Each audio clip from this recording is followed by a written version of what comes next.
سورۃ الفاتحہ۔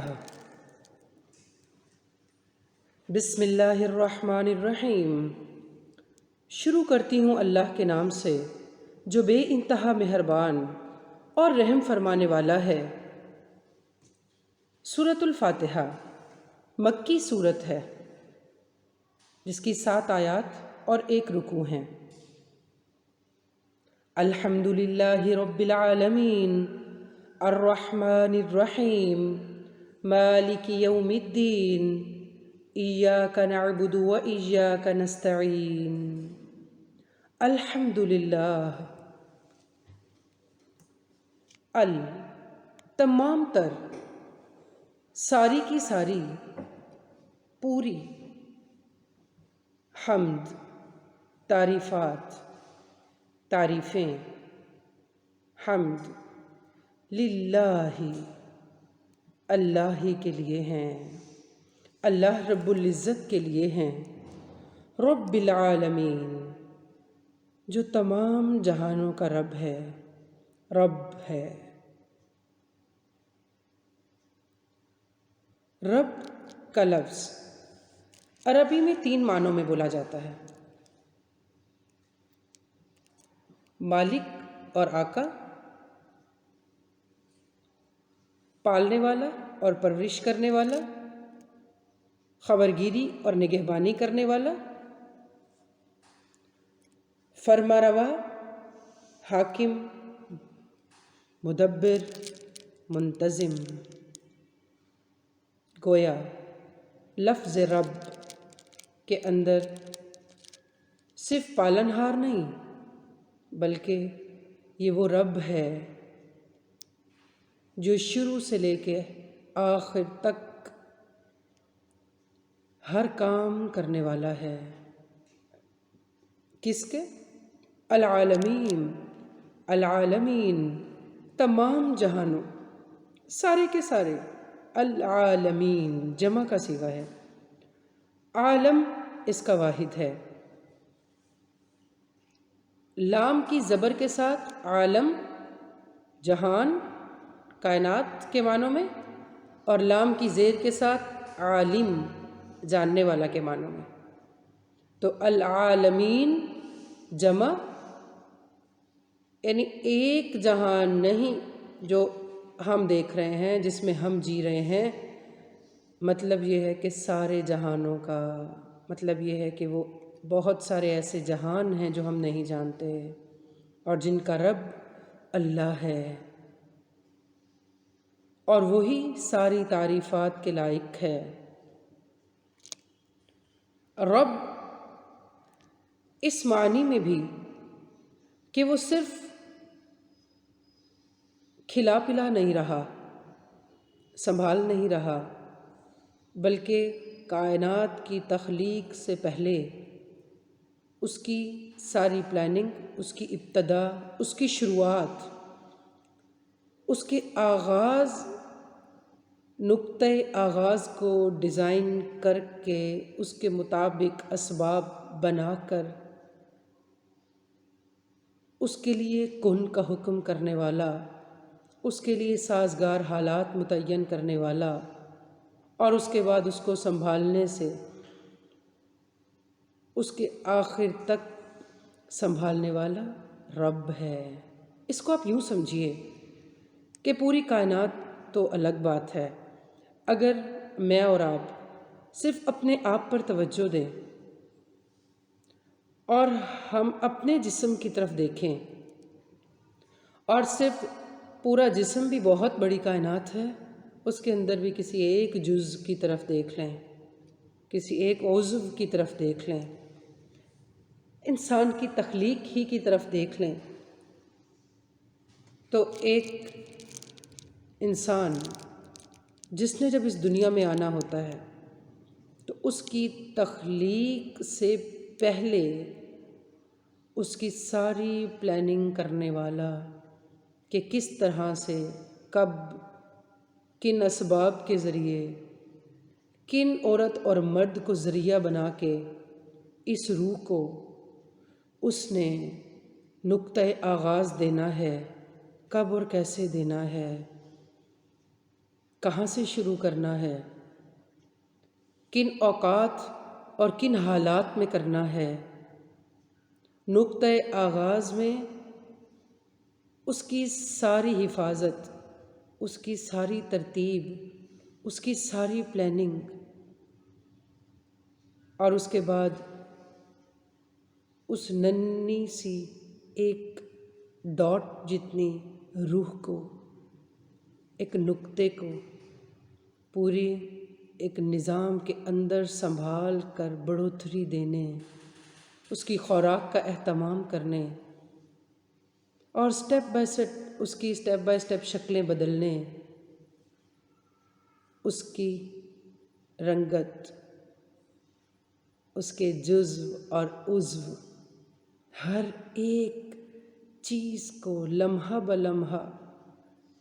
Day by day نمو کرنے، پالنے کے سارے کام ذرا تصور کیجیے کہ کس طرح سے وہ ایک ماں کے پیٹ کے اندر ایک نقطے کو اتنے مراحل سے گزار رہا ہے کہ مرحلہ وار وہ اپنی تخلیق کے سارے اوقات کو گزار کر آگے بڑھ رہا ہے، جس میں نہ ماں کا کوئی عمل ہے، نہ باپ کا کوئی عمل ہے، نہ اس کا خود کوئی عمل ہے۔ کب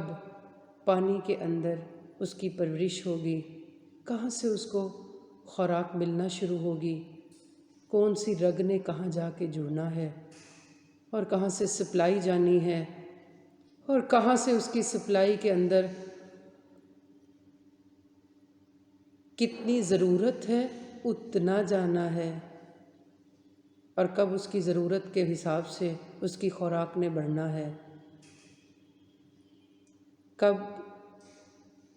اس کے دل نے پہلی دفعہ دھڑکنا ہے، کب اس کی ہارٹ بیٹ شروع ہونی ہے، کب اس نے ایک شکل پکڑنی ہے، کب اس نے پہلی دفعہ موو کرنا ہے، اعضاء نے مکمل ہونا ہے۔ پانی سے گاڑھا پانی، لوتھڑے سے گوشت کی بوٹی، بوٹی سے کس طرح سے سختی، کس کس جگہ سے سخت ہو کے ہڈیوں کی شکل میں ڈھلنا ہے، اور کہاں ہڈیوں نے کس شیپ میں آنا ہے، پھر اس شیپ نے کہاں پہ جا کے سٹاپ ہو جانا ہے، کس ہڈی نے کتنا قد بڑھانا ہے، کب اس کے اوپر جلد کی تہ نے آنا ہے، اور کب پلکوں کے بال بننے ہیں، آنکھوں کا رنگ متعین ہونا ہے، ناک اوپر اٹھنی ہے، ہونٹوں نے پھیل جانا ہے،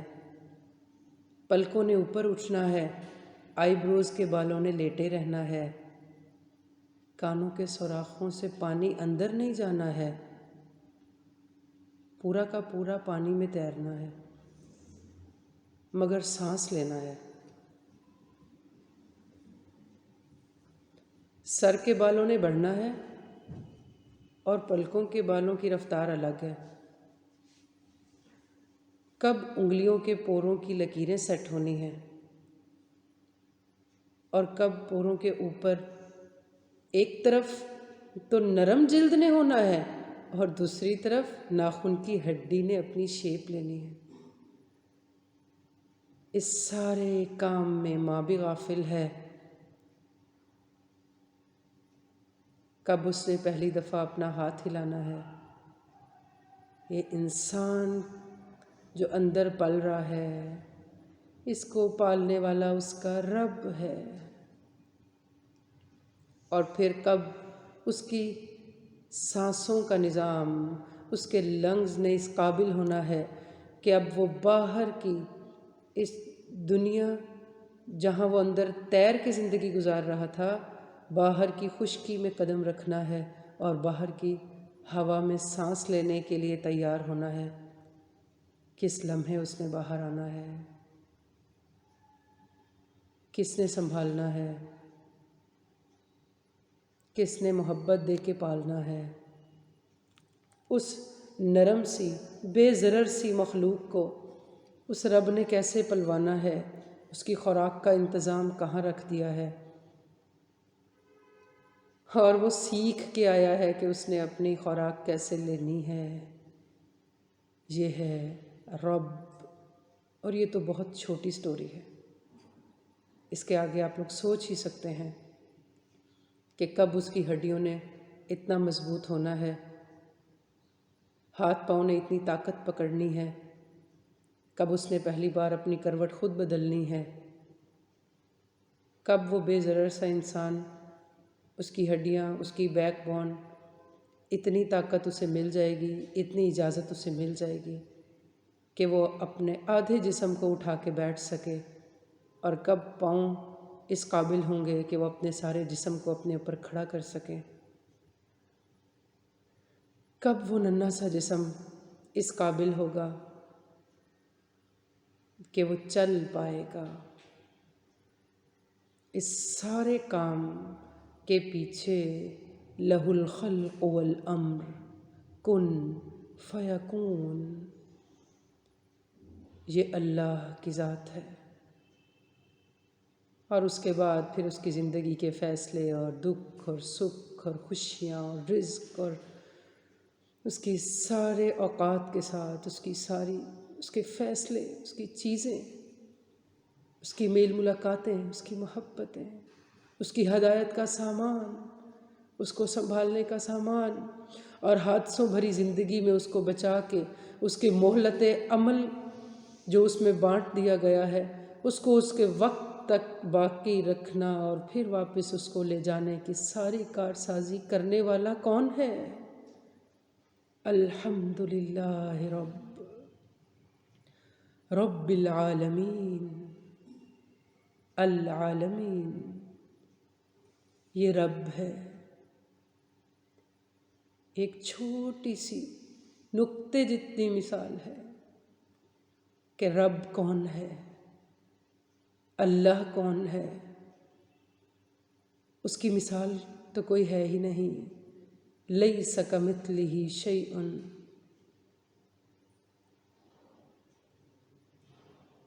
اور ساری مخلوقات، سارے جہان، سب کو لے کے چلنے والا، پالنے والا، تعریف کے لائق کیا کوئی اور ہے؟ مانگنے کے لائق کیا کوئی اور ہے؟ امیدیں لگانے کے لائق کیا کوئی اور ہے؟ محبتوں کا حقدار کیا کوئی اور ہے؟ نفرتوں کو جس کے لیے ہم اپنے دلوں میں جگہ دیں، کیا اس ذات کے علاوہ کیا کوئی اور ہے؟ کیا تعریف کے لائق اس کے علاوہ کوئی اور ہے؟ الحمدللہ رب العالمین، تمام تعریفات اللہ ہی کے لیے ہیں جو تمام کائنات کا رب ہے۔ اتنی اتھارٹی، اتنی عظمت، اتنی بردباری، اتنی کے باوجود پہلی صفت جو وہ اپنی ہمیں بتاتا ہے، الرحمن، الرحمن، نہایت مہربان ہے، نہایت مہربان ہے، الرحیم، نہایت رحم فرمانے والا ہے۔ رحمان بھی ہے، رحیم بھی ہے، گناہ گاروں کے لیے بھی، اطاعت گزاروں کے لیے بھی رحمت رکھتا ہے۔ جو قدر نہیں کر رہے، پہچان نہیں رہے، ان کو بھی کھلا پلا رہا ہے۔ جو اسی کے ساتھ اوروں کو جوڑے بیٹھے ہیں، ان کو بھی رحمت کی نظر سے کھلا رہا ہے۔ مالک بھی وہی ہے جو شروع کرنے والا ہے، جو پالنے والا ہے، لے کے چلنے والا ہے۔ اس کے ہاتھ میں ایک قدرت ہے، جب جس کو جہاں چاہے، جب تک چاہے لے کے چلے، جب تک چاہے ختم کر دے۔ مالک یوم الدین، ایک اور چیز کا بھی مالک ہے، اور وہ ہے روز جزا۔ روز جزا، ایک دن آئے گا جس میں یہ ساری کائنات، یہ ساری کریشن، یہ سارے اس کے کام جو بلا وجہ نہیں ہیں، جو بے مقصد نہیں بن گئے، ان کے مقصد پہ بات چیت ہوگی، ترازو رکھا جائے گا، جزا و سزا کا عمل ہوگا۔ اس دن کوئی مالک نہیں، جج بھی خود ہے، وکیل بھی خود ہے، گواہ بھی خود ہے، اور فیصلہ بھی اسی کے ہاتھ میں ہے، مالک بھی وہ خود ہے۔ ایسا رب ہے، اللہ رب رحمان رحیم مالک، جو اتنا کچھ ہے وہی اس قابل ہے ایاک نعبد کہ خالص اسی کی عبادت کی جائے۔ ہم تیری ہی عبادت کرتے ہیں، کیا ابھی بھی وہ اس قابل نہیں کہ صرف اسی کی عبادت کی جائے؟ یہ نہیں کہا گیا کہ ہم تیری عبادت کرتے ہیں، ایاک خاص کر تیری، نعبد ہم عبادت کرتے ہیں، وَإِيَّاكَ نَسْتَعِينُ اور خاص کر تجھی سے ہم مدد مانگتے ہیں۔ استعانت، مدد، تجھی سے مدد مانگتے ہیں۔ اور بے شک جب ہم ماؤں کے پیٹوں میں بے سروپا، کمزور، کچھ کرنے کے قابل نہیں، کوئی نام نہیں، کوئی اوقات نہیں، ان دنوں میں ہمیں سنبھالنے اور پالنے والا ہے، تو کیا بعد میں کیا وہ ہماری مدد کے قابل نہیں؟ وَإِيَّاكَ نَسْتَعِينُ نہیں، صرف اسی سے مدد چاہتے ہیں، صرف وہی مدد کر سکتا ہے، صرف اسی سے امیدیں لگاتے ہیں، اسی کے آگے ضرورتیں رکھتے ہیں، اور ضرورتوں میں سب سے بڑی اور اہم ضرورت ہے ہدایت کی۔ اہدنا اہدنا، ہدایت دے ہمیں ہدایت دے۔ کس چیز کی؟ الصراط، راستے کی، المستقیم، سیدھا۔ قیام کا لفظ اسی سے ہے، قیام جب کرتے ہیں تو بالکل سیدھے کھڑے ہو جاتے ہیں، قائم سیدھا کرنے والا، تھامنے والا، ہمیں سیدھا راستہ دکھا۔ عبادت کے لیے صرف اسی سے استعانت مانگنے کے لیے ہدایت ضروری ہے۔ اگر ہمیں اس ہدایت کی پہچان نہ ہو تو ہم بھٹک جائیں، ہم اپنے رب، اپنے مالک جو عبادت کے لائق ہے اس کو پہچان نہ پائیں۔ تو قرآن کے شروع میں ہی انسانیت کی سب سے بڑی ضرورت کو مانگنے کا حکم دیا گیا، اور ہمیں کہا گیا کہ ہر مسلمان ہر نماز کی ہر رکعت میں اپنے رب سے روز ہی ہدایت مانگ لے، کیونکہ ہمیں روز ہی ہدایت کی ضرورت ہے، ہمیں بار بار ہدایت کی ضرورت ہے، کیونکہ ہدایت کا تعلق انسان کے تمام امور میں، ان کی تمام شکلوں کے ساتھ، یعنی کہ ہر کام کی جو ایک شکل ہے اس سب میں ہی ہمیں ہمیشہ گائیڈ لائن کی ضرورت ہے۔ جو اہدنا الصراط المستقیم، ہمیں اپنی پہچان دے، پہچان والا راستہ دے، ہمیں سیدھے راستے کی طرف چلا۔ تبھی یہ ممکن ہے کہ ہم صرف تیری ہی عبادت کریں گے اور تجھی سے مدد مانگیں گے، اور ہدایت یافتہ ہیں بھی وہی جو صرف اسی کی عبادت کرتے ہیں اور صرف اسی سے مدد چاہتے ہیں۔ تو ہدایت کی پہلی نشانی توحید ہے کہ انسان صرف خالصتاً اس اکیلے کو عبادت کے لائق سمجھے، خالصتاً اسی کو مدد کے قابل سمجھے۔ صراط، راستہ کون سا؟ الذین، ان لوگوں کا، انعمت علیہم، جن پر تو نے انعام کیا، جن پر تو نے انعام کیا، اتنا بڑا مالک ہے، اتنی کمزور مخلوق ہے، اس کا حق ہے کہ اس کی مخلوق اس کی طرف متوجہ رہے، مگر اس کے باوجود بھی اگر کوئی اس کی راہ پہ چلتا ہے تو انعام دیتا ہے۔ انعمت علیہم غیر المغضوب علیہم، جو معتوب نہیں ہوئے، ولا الضالین، اور جو بھٹکے ہوئے نہیں ہیں، جو بھٹکے ہوئے نہیں ہیں۔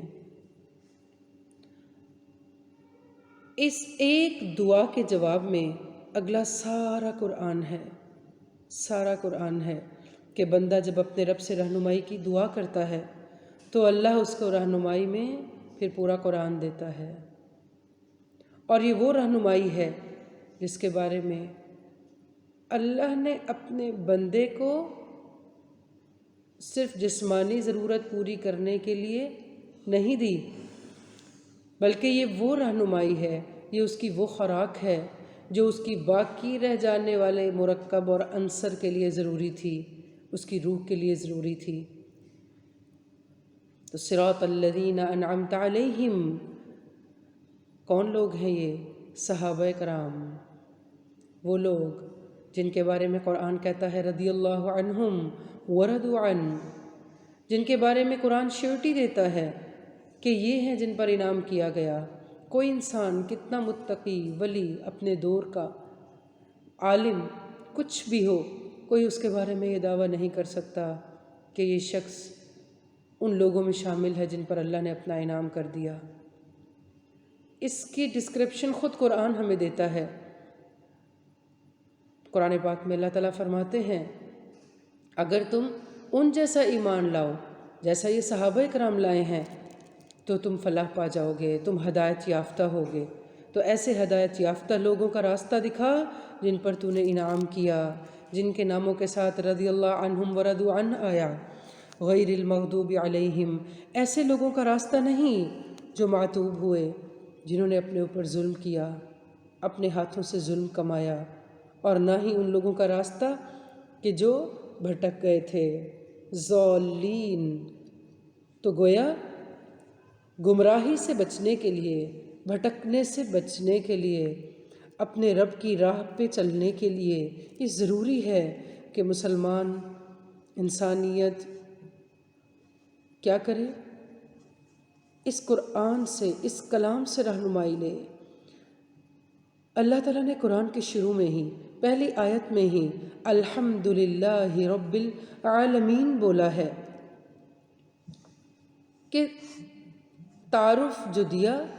وہ رب العالمین کے لفظ سے دیا، صرف رب المسلمین نہیں بولا، رب المؤمنین نہیں بولا، صرف مومنوں کا رب نہیں ہے، صرف مسلمانوں کا رب نہیں ہے، تو تمام جہانوں کا رب ہے۔ تو سارے جہان والوں کا یہ حق ہے کہ وہ اپنے رب کو پہچانیں، ساری انسانیت تک یہ پیغام جائے، سب انسانوں کو بتانا چاہیے کہ تمہارا رب کون ہے، تعریف کے قابل کون ہے، مدد کے لائق، مدد کے قابل کون ہے، عبادت کے لائق کون ہے، اور وہ کیسا ہے، وہ تو رحمان ہے، رحیم ہے۔ سب کو، سب جہان کو بتایا جائے کہ ایک دن آئے گا جو روز جزا کا دن ہے، جس میں فیصلے ہوں گے، اور پھر ہدایت ساری انسانیت کا حق ہے، کیونکہ رب سب کا ہے، صرف مسلمانوں کا نہیں۔ تو یہ کام کون کرے گا اگر مسلمان خود اپنے اوپر ہی اس قرآن کو سمجھ کے پڑھنا لازم نہیں کریں گے تو اوروں تک کیسے پہنچائیں گے؟ کیونکہ اہدنا الصراط المستقیم یہ دعا سب کا حق ہے، یہ کسی ایک خاص فرقے، خاص گروہ، خاص دور کے لوگوں، خاص نسل کے لوگوں کا حق نہیں ہے۔ اسی لیے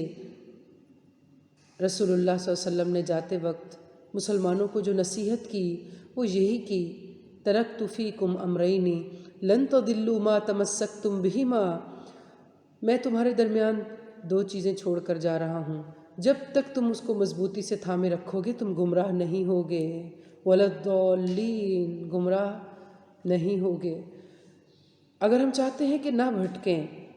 تو وہ دو چیزیں قرآن اور سنت ہیں، ان کو تھام کے رکھنا ہے۔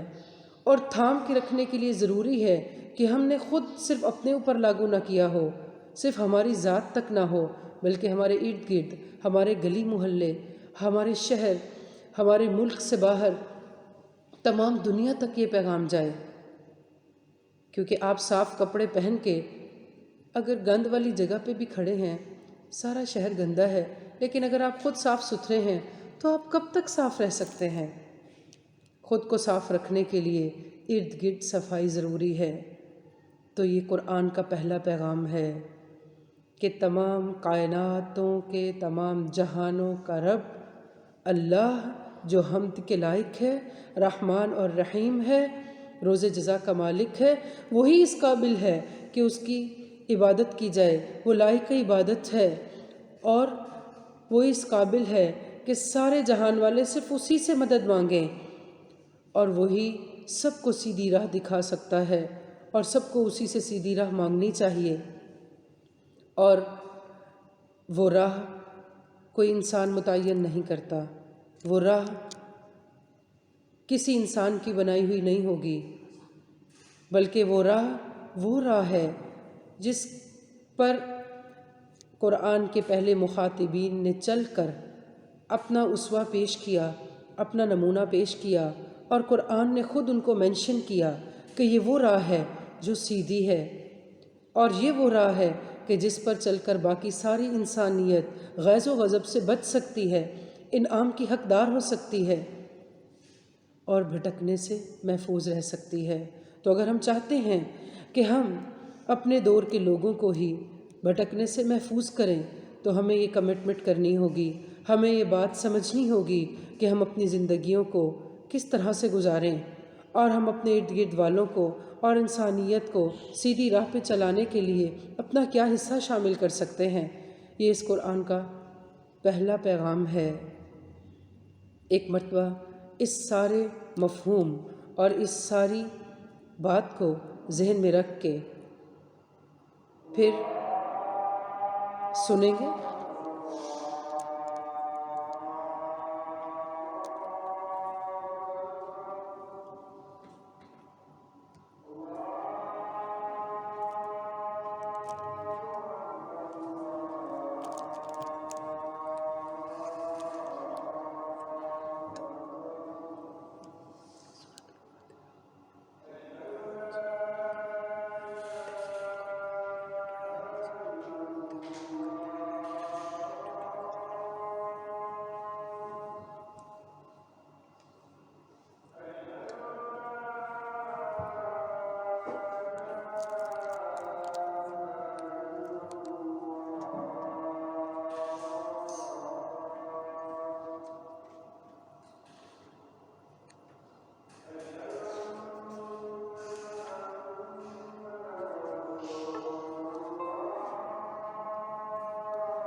اس سارے مفہوم کو ذہن میں رکھتے ہوئے ایک مرتبہ پھر سورہ فاتحہ کی تلاوت سنتے ہیں۔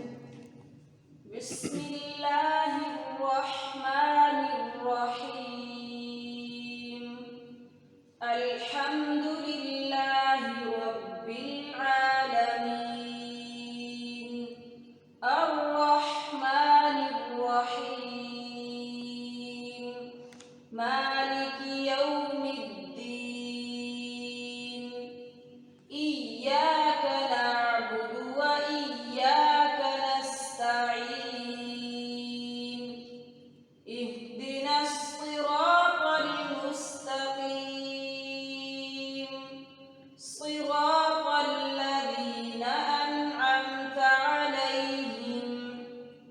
غیر المغضوب علیہم ولا الضالین۔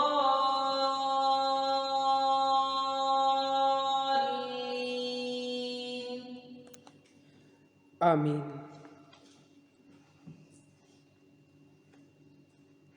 سورۃ الفاتحہ، اس کو پڑھنے کے طریقے کے بارے میں جو حدیث ہمیں ملتی ہے کہ رسول اللہ صلی اللہ علیہ وسلم سورۃ فاتحہ کو